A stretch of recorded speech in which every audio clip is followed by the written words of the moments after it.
बैकुंठ भी जिसकी महिमा के आगे लघु है, ऐसी रजरानी का आश्रय लेकर भजन न बना तो कहां भजन बनेगा।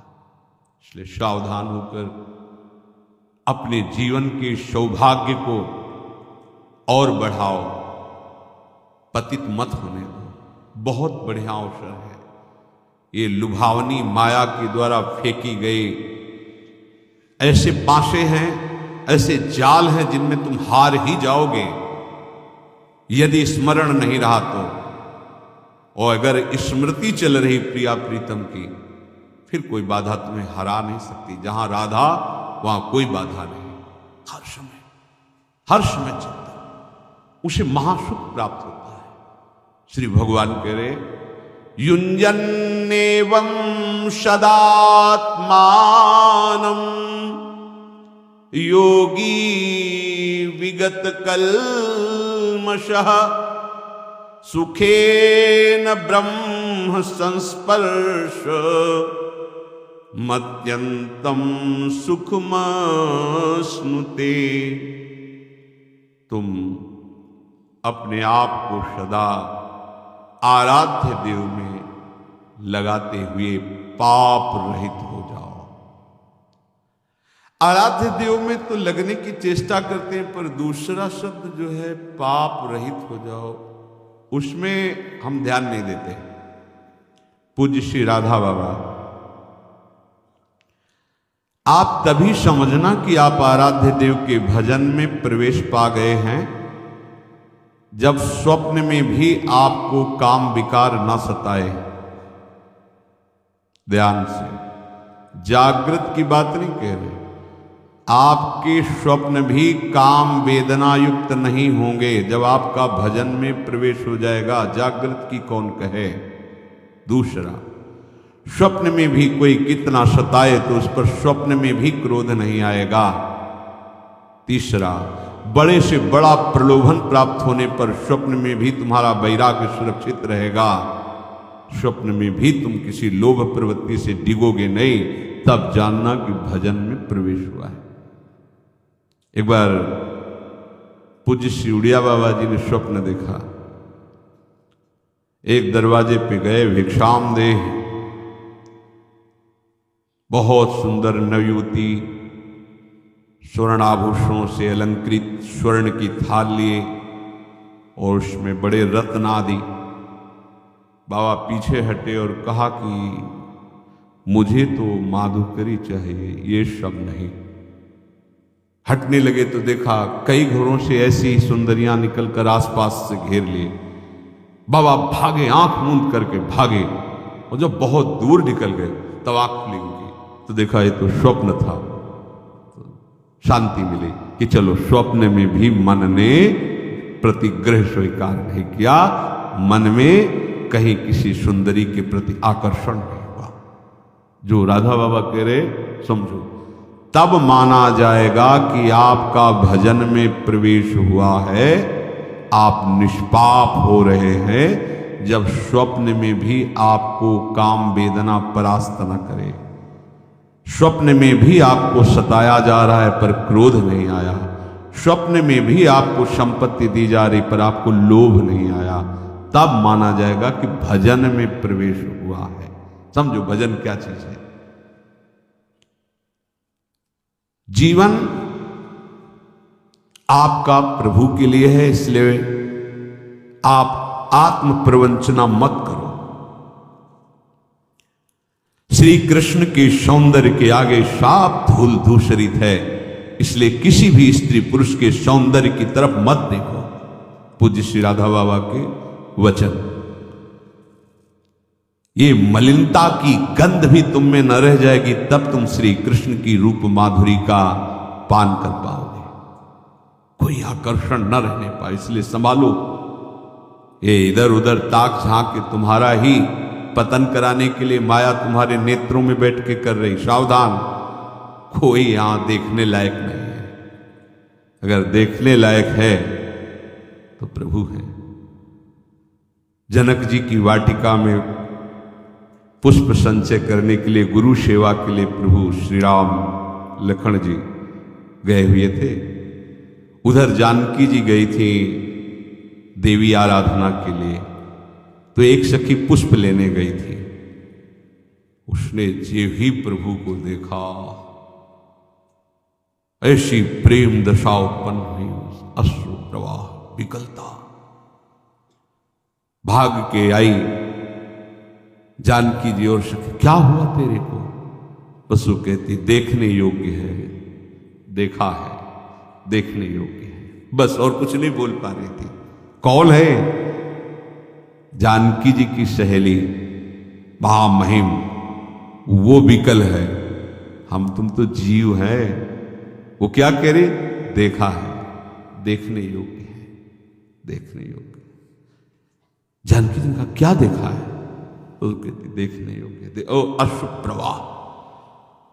चलो देखते हैं क्या है। श्री जानकी जी जब सखियों के से जीव ही कंकण और नूपुर की ध्वनि सुनी, प्रभु श्री राम का मन आकर्षित हुआ। लक्ष्मण जी से कहते हैं आज तक ऐसा नहीं हुआ, मेरा मन कोई आकर्षित कर ले, हमारे रघुवंश का स्वभाव है। ये ऐसा क्यों हो रहा मेरे मन में? ये सोच ही रहे थे कि लता ऐसे सखियां निवार रहे। जानकी जी, जे ही राम जी की दृष्टि जानकी जी के मुख पर पड़ी तो माथे पे पसीना आ गया सरकार के।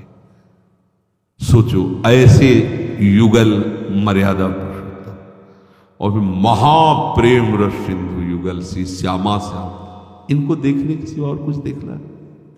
किसको देखोगे? कोई देखने लायक है? अरे होश में रहो, समय बर्बाद मत करो। समझो परमार्थ का भी ककहरा नहीं आता। यदि कोई तुम्हें अच्छा लगता इस सृष्टि में तो अपने को साधु महात्मा परमार्थी मत समझना। अभी ककहरा नहीं आता परमार्थ का। पूज्य श्री राधा बाबा, हिमालय की तरह अचल होना चाहिए तुम्हें अपने धर्म में। तुम्हारी श्रद्धा प्रभु में अटल होनी चाहिए। ये चार बातें तुम में प्रकट होने लगेंगी जब तुम्हारी श्रद्धा प्रभु में अटल होगी, तुम अपने भागवत धर्म में अचल होगे तो ये चार बातें आ जाएंगी। पहला, सर्वत्र तुम्हें अपने प्रभु का अनुभव होने लगेगा। मेरे प्रभु हैं, यही है, शव में है, कण कण में है। ये वाणी का विषय नहीं, ये हृदय में उसको अनुभव होगा है। जब अनन्यता आ जाती तब अनुभव होने लगता है। अटल श्रद्धा विश्वास तब अनुभव होने लगता है। अमीर खुसरो जी एक नियम लिए हुए थे, अपने गुरु के सिवा किसी का स्पर्श न करना। उनको कोई स्पर्श करके चला जाए बात, वो अपनी तरफ से किसी को स्पर्श नहीं करते, केवल गुरु चरणों का स्पर्श। गुरु सेवारत और व्यापारी थे, हीरे जवाहरात के बड़े धनी थे। एक गरीब ब्राह्मण उनके गुरुदेव के पास इस भावना से जाता कि हमारी बेटी का ब्याह है, बाबा सिद्ध है, कुछ धन दिलवा देंगे किसी से। बाबा बेटी का ब्याह है, कुछ धन की आकांक्षा है, परसों आना चलो। फिर परसों आए, बाबा आपने कहा था परसों, पादुका ले जा पादुका। अब महात्मा का आदेश, पादुका उठाई। अब संत की पादुका तो सर पे रखी, पर सोच रहा था कि पादुका से क्या होगा, मुझे तो अर्थ चाहिए, भोजन खरीदना है, स्वागत के लिए व्यवस्था करनी है। बाबा ने पादुका दे के फुसला दिया, पर कुछ तो होगा, सिद्ध संत है, अगर पादुका दी कुछ तो होगा। सोचता ही जा रहा था। अमीर खुसरो को गंध आई सदगुरुदेव की, है आसपास सदगुरुदेव का कुछ है। ये देखो गुरुदेव की अनन्यता, मेरे सदगुरुदेव का कुछ है आसपास। बस ऐसे पागलों की तरह देखने तो देखा है पादुका रख्या, रुका, कहां से आ रहे हो? बताओ गुरुदेव के पास से। ये गुरुदेव की पादुका? हाँ। कितने हो भाग्य तुम्हें, गुरुदेव ने पादुका दी। मुझे पादुका थोड़ी चाहिए था, मुझे तो धन चाहिए। धन?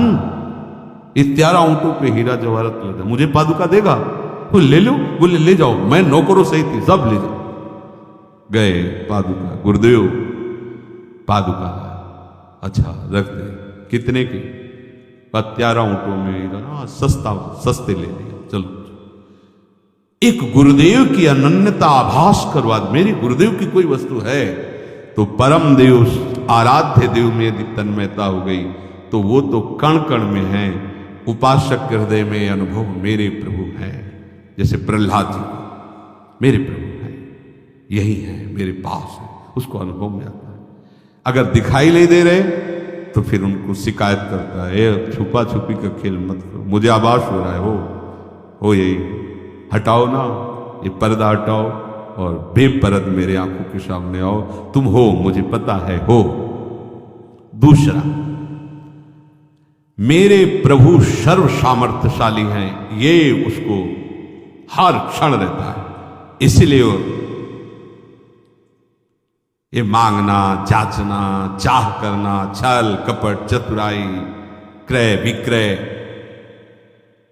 बहुत बड़े धनी के दास हैं, बहुत। आप जानते नहीं, वेद नहीं जानते तो आप क्या जानोगे। हमारे स्वामी की महिमा को सही पूछो तो स्वामी भी पूर्ण रूप से नहीं जानते हैं। हमारे स्वामी की महिमा अगाध और अनंत है, इसलिए स्वामी भी नहीं जानते हैं, इतनी अपार महिमा उनकी है। ऐसे स्वामी का आप दासत्व स्वीकार करके भजन कर रहे हैं, फिर आप में अगर विषय दन्य, भागवतिक दन्यता अलग चीज है, विषय दन्यता, हमारे पास कपड़ा नहीं, हमारे पास व्यवस्था नहीं, हमारे पास ये सब घटिया बातें उसके हृदय में रहती है, जिसने इस महान प्रभु का दासत्व स्वीकार नहीं किया, केवल नाटक कर रहा है। ऐसे सर्व समर्थ स्वामी का दासत्व, उसको पता है कि प्रभु हमारे सर्व सामर्थ्यशाली, कर तुम अकर तुम अन्यथा कर तुम, कुछ भी कभी भी कहीं भी कुछ भी हो सकता है। जो असंभव है उसको एक क्षण में संभव कर दे, मेरा स्वामी ऐसा है। इससे क्या होगा? अन्य भरोसा, अन्य आशा, अन्य बल एक सेकंड में खत्म, क्योंकि जान गया ना सर्व सामर्थ्यशाली मेरा प्रीतम है, उसके गर्भ में घूमता रहता है। उसी बाहरी आश्रय, भरोसा, आशा, ये छल कपट का जाल, ये कैसे अर्थ आवे, कैसी व्यवस्था, ये आप अच्छे से समझो। जब एक उपासक अपनी सच्ची उपासना में लगता है तो देवराज इंद्र घबरा जाते हैं, त्रिभुवन थर्रा जाता है एक साधक की उपासना पे। फिर आप इतने साधक उपासना कर रहे हो, आपको सोचना पड़े भोग के लिए, आपको सोचना पड़े व्यवस्था के लिए, तो आप कहां हो? सोचो आप कहां हो? एक तपस्वी, एक उपासना में रत उपासक जब हिल जाता है त्रिभुवन, आप हो क्या? आप हरि के दास हो, महामहिम त्रिभुवनपति, अखिल ब्रह्मांडों के मायाधीश के सेवक हो, तुम समझते क्या हो? घटिया बात नहीं रहनी चाहिए, नहीं, बिल्कुल सच्ची बात हृदय में बैठा लो तो बादशाह बन जाओगे। बिल्कुल नहीं, सिंह का बाना रखकर भेड़िए की चाल मत चलो, नहीं, बिल्कुल नहीं। प्राण निकल जाए, स्वामी के दासत्व पर फर्क नहीं पड़ना चाहिए। आप किनके दास हो? विषय दास हो, ईश्वर्य दास हो या हरिदास हो? हरिदास हो तो फिर सब विषय ईश्वर तुम्हारे चरणों में लुटता घूमेगा। तुम समझो अपने को कौन हो, हरि के हो। फिर क्या एक सकामता, एक कामनाएं, ये रोना धोना विषय के लिए क्या क्या हो? अपने प्रभु की सर्व सामर्थ्यता का उसे ज्ञान हो जाता है, मेरे मालिक कैसे है। अपार सामर्थ्य प्रभु में। सोचो, आप जरा सोचो, एक एक तत्व की तरफ सोचो। वायु तत्व क्या है, सबका जीवन कितना महाबल से, जल तत्व, ये सब पंचभूत माया रचित कितने सामर्थ्यशाली है। ऐसे ऐसे प्रभु की अनंत शक्तियां, उन प्रभु को आप अपने हृदय में सुमिरन कर रहे हो, अपना मानते हो, और वो आपके हृदय की बात जानते हैं, फिर आपको अपनी बात दूसरे से कहने का मन कैसे हो जाता है? आपको दूसरे से चाह कैसे पैदा हो जाती है, आप दूसरे की तरफ देख कैसे लेते हैं? मतलब अभी गड़बड़ी है, अभी सच्चाई नहीं आई। अपने आराध्य देव की बात क्या ले हो सकता है? छोटी छोटी बातों में अनुभव ले लेते। पूज्य श्री महाराज जी के साथ पद यात्रा में से कभी कभी 10-10, 20-20 दिन ब्रज में महाराज जी के साथ भ्रमण किए। पैदल जा रहे थे, कई किलोमीटर चलने के बाद 6 किलोमीटर बकाया रह गए थे। दाऊ जी महाराज शरीर बहुत वर्षों से इस रोग से पीड़ित, तो अब चला नहीं जाता तो खड़े हो जाया जाए महाराज जी, कोई गाड़ी में बैठ लिया। 6 किलोमीटर नहीं, चलते रहो, कोई गाड़ी मिल ही जाएगी, बैठे खड़े होके क्या। तो महाराज जी ऐसा थोड़ी होगा कि कोई आएगा और कहेगा कि गाड़ी खड़ी की कि आओ महाराज बैठ जाओ और चलो, अपने को खड़े होना पड़ेगा ऐसा। महाराज जी मुस्कुरा देंगे, चलो। आपसे सत्य कहते 2 ही 4 मिनट हुए थे कि एक कार वाला आया, बगल शीशा का, कहाँ जा रहे हो महाराज? दाऊ जी, हाँ वहीं चल रहे, दरवाजा खुले, आओ बैठ जाओ। चलो महाराज जी हमारी तरफ देखे, मान गए। ये बिल्कुल एक छोटी सी बात है, एक छोटी सी बात। हमारा प्रभु सर्वज्ञ सर्वशक्तिमान, वो कैसी बात है? भक्त चाहे और स्वामी कैसी बात? अरे वो ऐसे दुलार करते, अनंत माताओं को वात्सल्य लिए। आप अपने स्वामी के सिवा किसी की तरफ मत देखें। किसी की चाह, किसी का आस, किसी का बल, किसी का भरोसा आपने कलंक लगा दिया शरणागति में, बिल्कुल नहीं होना चाहिए। तीसरा, सर्वज्ञता। मेरे आराध्य देव सर्वज्ञ हैं। कहां कब क्या हो चुका है, कहां कब क्या हो रहा है, कहां कब क्या होगा, तीनों ज्ञान हर समय प्रभु के सामने रहते हैं, हर समय। ऐसे सर्वज्ञ हमारे स्वामी हैं। अब हमें तो नहीं लगता कि हमें किसी दूसरे का सहारा लेना पड़ेगा अपनी बात जनाने के लिए। वो सर्वज्ञ, उनको पता है कब क्या कहां हुआ है, क्या होगा, क्या हो रहा है, सब उनको पता है। त्रिकालज्ञ, सर्वज्ञ। चौथी बात, प्रभु अत्यंत प्यार करते हैं हमको। ये उस उपासक के हृदय में आ जाता है, अनुभव। एक बात करने के बाद हमको प्रिया जी कितना प्यार करते हो, अनुभव, एक एक वृत्ति अनुभव में। ये प्रिया जी, ये देखो प्रिया जी ने बुलवाया, ये प्रिया जी ने ऐसा, वो एक एक वृत्ति। अब चित्त की वृत्ति अगर एक भी उदय हुई, वो प्रिया जी से ही उदय होगी, अहंकार से नहीं, प्रकृति माया से नहीं। वो प्रिया, क्योंकि प्रिया जी शरणागत है। प्रभु के प्रति जहां ये भाव आया कि प्रभु मुझे बहुत प्यार करते हैं, अब वो निर्भय हो गया, काल से भी नहीं डर सकता। ये बात, ये 4 बातें अचल श्रद्धा और विश्वास करने वाले उपासक के हृदय में आ जाती हैं। मेरे प्रभु हैं, अनुभव नहीं होता है आसपास कण कण में। मेरे प्रभु सर्व सामर्थ्यशाली हैं, मेरे प्रभु सर्वज्ञ हैं, कब कहां कैसे क्या हुआ है, होगा, ऐसा उनको पता है। और ऐसे मेरे प्रभु मुझे बहुत प्यार करते हैं। ये 4 बातें उपासक के हृदय में अपने आप आ जाती हैं। जहां वो प्रभु का श्रद्धा विश्वास पूर्वक आश्रय लिया, भजन शुरू किया। मेरी बात मान लो भाई, मरोगे पूज्य राधा बाबा, पर ऐसे मरो कि फिर न मरना पड़े। बाबा कह रहे ऐसे मरो कि फिर न मरना पड़े। अगर तुम प्रभु का आश्रय लेकर भजन करोगे तो हमारी बात याद रखना, मरते समय तुम्हारे सामने वो खड़े होंगे तुम्हारे को ले जाने के लिए। बाबा कह रहे मेरी बात मान, इसलिए वो कह रहे मेरी बात कि हम देख रहे हैं, हम समझ रहे, तुम शायद ना समझ पाओ।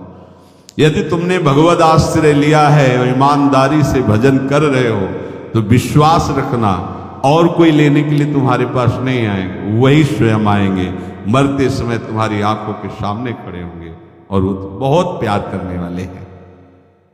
पर मरने की पूर्व तुम्हें तैयारी करनी होगी इस बात की कि मरने के समय मेरे, वो कभी भी समय आ सकता है, किसी का भी आ सकता है, ये तैयारी करनी होगी कि मेरे सामने मेरे प्रभु हो और फिर हमारा शरीर छूट रहा हो। लेकिन आप लोग तो ऐसे लगे हैं, पूज्य बाबा के वचन है, जैसे बंदर कुत्ता। बाबा जब कभी बोलते थे तो बहुत कड़वा भी बोलते थे। अरे बंदर कुत्ता यही तो सब कर रहा है जो तुम कर रहे हो, बच्चा पैदा करना, बच्चों को प्यार करना, उनको पोषित करना, सोना खाना पीना, यही तुम भी कर रहे हो। संसार के पीछे जी रहे हो, संसार के पीछे भाग रहे हो, संसार के पीछे मर रहे हो। तुम मरते समय संसार ही तो आएगा। अगर प्रभु के लिए जियो, प्रभु के पीछे भागो, प्रभु के चिंतन में रहो, तो प्रभु अंतिम समय आ जाएंगे तुमको लेने के लिए। अगर हम किसी को ऐसा कहते तो हमारी तरफ ऐसा देखता है मानो फुसकार से हमें भस्म कर देगा। पूज्य राधा हुआ, जब हम किसी को कहते हैं ऐसा तो हमारी तरफ ऐसा देखता है मानो भस्म कर देगा। अरे सावधान हो जाओ, अभी तुम्हें हमारी बात क्रोध दिला रही होगी, आग लगा रही होगी, पर हम जो बात कह रहे हैं वो तुम्हें शीतल बनाने वाली कह रहे हैं कि भूल मत करो। समय रहते अगर उपासक को पता लग जाए कि वो ठीक ठीक चल रहा है कि नहीं, तो बात बन सकती है। समय निकल गया तो फिर मन पछता ही है।